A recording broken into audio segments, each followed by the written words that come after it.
Alors maintenant qu'on a appris à utiliser Insomniable dans notre application Node, ce qu'on va faire, c'est que là, on va essayer de décortiquer un peu le fonctionnement des requêtes, des réponses.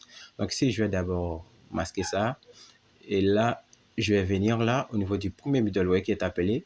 Et si ce que je vais faire, c'est que là, plutôt que de retenir tout ça, je vais ici faire un console.log de rec, de la request. Donc le paramètre qui est à la request. Ensuite là, je vais retirer ce console log qui fait la vérification. Et ici, j'aurai juste ici le console log de la réponse qui doit être affiché au niveau du terminal. Et là, je vais couper mon serveur et le relancer à nouveau en faisant ici un coup de node app.js. Là, on a le serveur qui est démarré. Et si je retourne ici et que j'essaie d'accéder encore à localhost 2.50/rien, juste ici, j'ai mon OK. Mais si je déroule ici mon terminal, je verrai que là, j'ai différentes méthodes qui remplissent ici mon terminal. Et là, c'est tout cet ensemble de code ou tout ce grand objet que vous voyez là, c'est l'objet qui représente ici l'élément request. Donc, comme je l'ai dit, l'élément request récupère les données entrantes. Et là, vous voyez que vous avez pas mal de données que vous pouvez récupérer.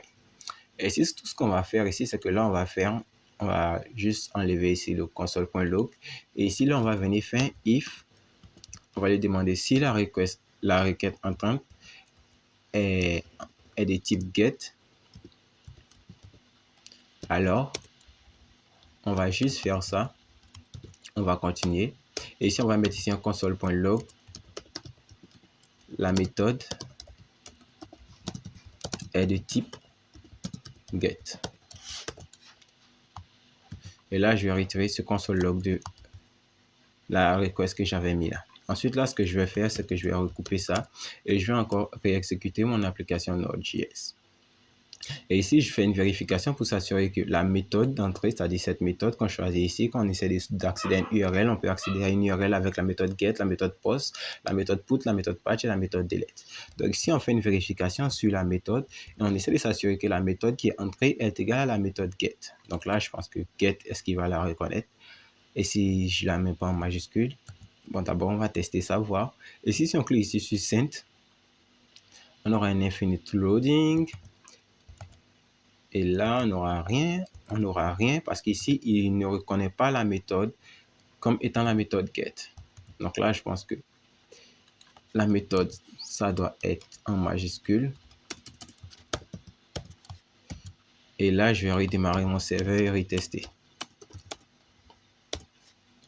Serveur démarré. Et si maintenant, je clique ici sur send, on aura ici OK qui sera retourné. Et ici, il y aura le message, la requête, la méthode est de type get. Et ici, on mettra ici un message avec un autre console.log pour lui dire que sera retourné si la méthode est de type get. Et là, on va couper à nouveau le serveur. Donc là, on va couper à nouveau le serveur. Et ici, on va relancer le serveur avec node suivi du nom du fichier JS. Donc là, on aura serveur démarré. Et ici, ce qu'on va faire, c'est que là, on va recliquer ici et on espère avoir, lorsque la méthode est de type get, ce premier console.log qui va afficher la méthode est de type get et ce second console.log qui affichera sera retenu si la méthode est de type get. Donc là, on fait ça, on reste sur get et on clique ici sur send tout simplement. On aura ici OK qui sera retenu. Et au niveau de notre console, sera retenu si la méthode est de type get et ici, la méthode est de type get.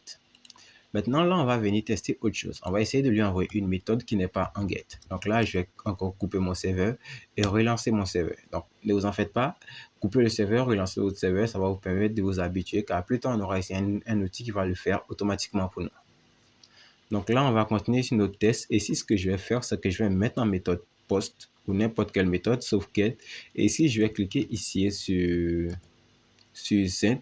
Vous allez voir qu'on aura ici une boucle infinie puisque là, la méthode qui est appelée ne correspond pas à la méthode get, elle correspond à une méthode post. Alors, ce traitement-là, Node ne le reconnaît pas. C'est-à-dire, il n'y a aucun middleware pour pouvoir prendre en compte ce traitement. Donc là, vous voyez un peu le rôle de middleware. Puisqu'on n'a pas de défini de middleware pour s'occuper de ce genre de méthode, alors l'application Node va bugger. Elle va rester là à recharger à l'infini. Et ici, l'utilisateur l'administrateur qui a fait le backend ne spécifie pas de méthode pour le backend. Les clients qui vont utiliser l'application Node ou le backend, ce backend-là seront l'incapacité de continuer. Ils auront ici un gros problème puisqu'ils auront ici un reload jusqu'à l'infini. Donc ici, ce qu'on peut faire, c'est que là, on peut dire que si jamais on a ça, ici, ce qu'on va faire, c'est que là, on va juste faire d'abord pour le moment un console.log de la méthode n'est pas en get.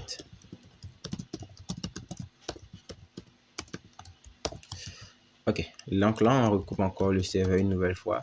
Et ici, on relance encore le serveur. Donc là, on aura serveur démarré. Et ici, si je reviens là, que je clique ici sur Send, vous allez voir que là, il va continuer de tourner en RAM parce que là, on n'a pas défini ici des next au niveau de ce else. Mais vous allez voir qu'on aura ici au niveau de cette console, la méthode n'est pas en get. Et là, vous pouvez dire que si cette méthode n'est pas en get, vous souhaitez retourner des messages à l'utilisateur pour lui dire que cette route doit être appelée en get. Non, tu dois appeler cette route en get. Tu dois appeler cette route en get. Tu dois appeler cette route en get. En gros, vous pouvez personnaliser des messages à retenir au client pour qu'il puisse savoir où est-ce qu'il a fauté.